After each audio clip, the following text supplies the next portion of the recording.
Harbor Meet by Jacqueline Woodson, Chapter 18. That afternoon, Holly's mom, Kira, picked us up from school. She was talking on her phone as we climbed into the car, her braids hanging down over the back of her seat. "Did you get?" Holly started asking, and her mom held up my sleepover bag, then put her finger to her lips. So many times I'd stared at Kira, wondering if my own mom had looked like her. The one picture I had of her showed my mom and dad walking away from someone's car. My mother in a long white coat and hat, and my father in a t-shirt and jeans. Her hand was trailing back behind her, and I could see her fingers, long and dark brown, the nails painted bright red. How many times had me and Holly painted our nails? 100, 1,000. And each time I held my hand out, I wanted it to transform into the bright red and brown of my mother's hand, every single time. But I never could. In the fall, my skin started fading back to a lighter brown, blue veins showing on the inside of my arms, but in the summer it darkened so much that strangers asked, "What are you?" A question I hated. "Tell them you're a human," Holly always said, and then ask them, "What are they?" "What good happened today?" Kira asked when she finally hung up her cell and got ready to drive. "Nothing," Holly said before I could even open my mouth. "Can we get pizza?" Out the window, I saw Ashton walking by himself, his hands shoved way down in his pockets. An older boy approached him and slapped the back of Ashton's neck. Then another boy did the same thing, and another. All of them were laughing. I watched Ashton sink further down into himself, his eyebrows furrowing as he tried to swat the hands away. I wanted to jump out of the car and run over, but we were already pulling away from the curb. When he got to the corner, Ashton started running. Maybe he ran all the way home. "Did you see that?" I asked Holly. "See what?"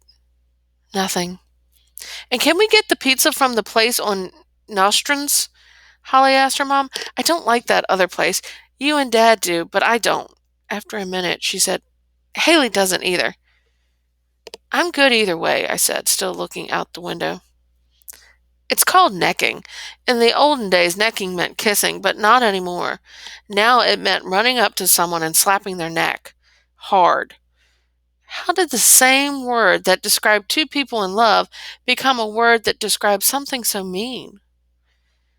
Now I remember some mornings when Ashton came into class, his neck so red it looked like sunburn.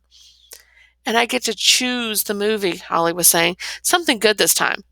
"No R ratings," her mother said. "And no trying to sneak in an R rating after I'm asleep." The familiar. You plan what movie you're going to watch. You pull your collar up to hide the pain showing on your neck. You sit staring out a window remembering your pappy. You pack your Nerf guns away, maybe forever. You walk into the unfamiliar. We drove by brownstones and apartment buildings. Signs in the corner bodega window said, "We accept EBT and ATM inside." The familiar. There weren't a lot of white kids at our school. There were some little ones in kindergarten and first and second grade, but not in the fifth and sixth. Ashton was the only white kid in our room, unless you counted half of me. "I'm cooking tonight," Kara said, "and we need to get to work on Haley's hair." I looked up in time to see Holly roll her eyes. "Her hair looks fine to me, Ma." But we both knew she was lying, just so we could get to the movie part of the night faster. The one thing my uncle never mastered was my hair. Even though the red came from my father, the curls and kink came from my mom. My uncle had watched videos about kinky hair and bought products that were supposed to make it easy to comb through. He'd never learned. He'd learned that a fine-tooth comb was never going to make its way through my hair and that a wide-tooth one really only worked when my hair was wet.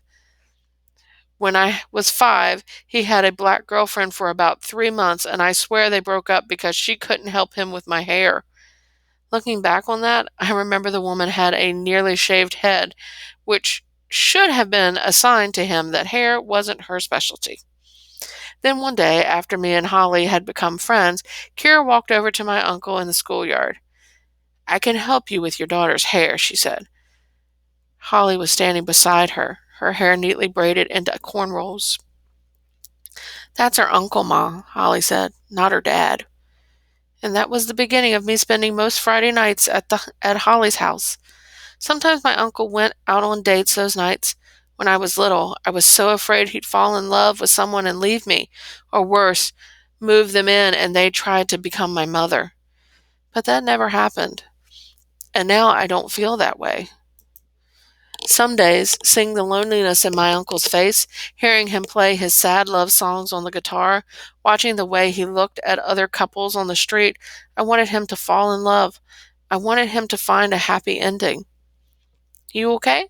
Kira asked me through the rearview mirror. She looked worried. I'm good, I smiled at her. Why wouldn't you be? Holly said, suddenly reaching over and hugging me hard. It's Friday! Yes, we said together, like we'd done so many Fridays before.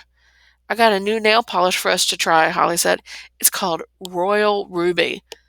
Cool, I said. Maybe that one be the one.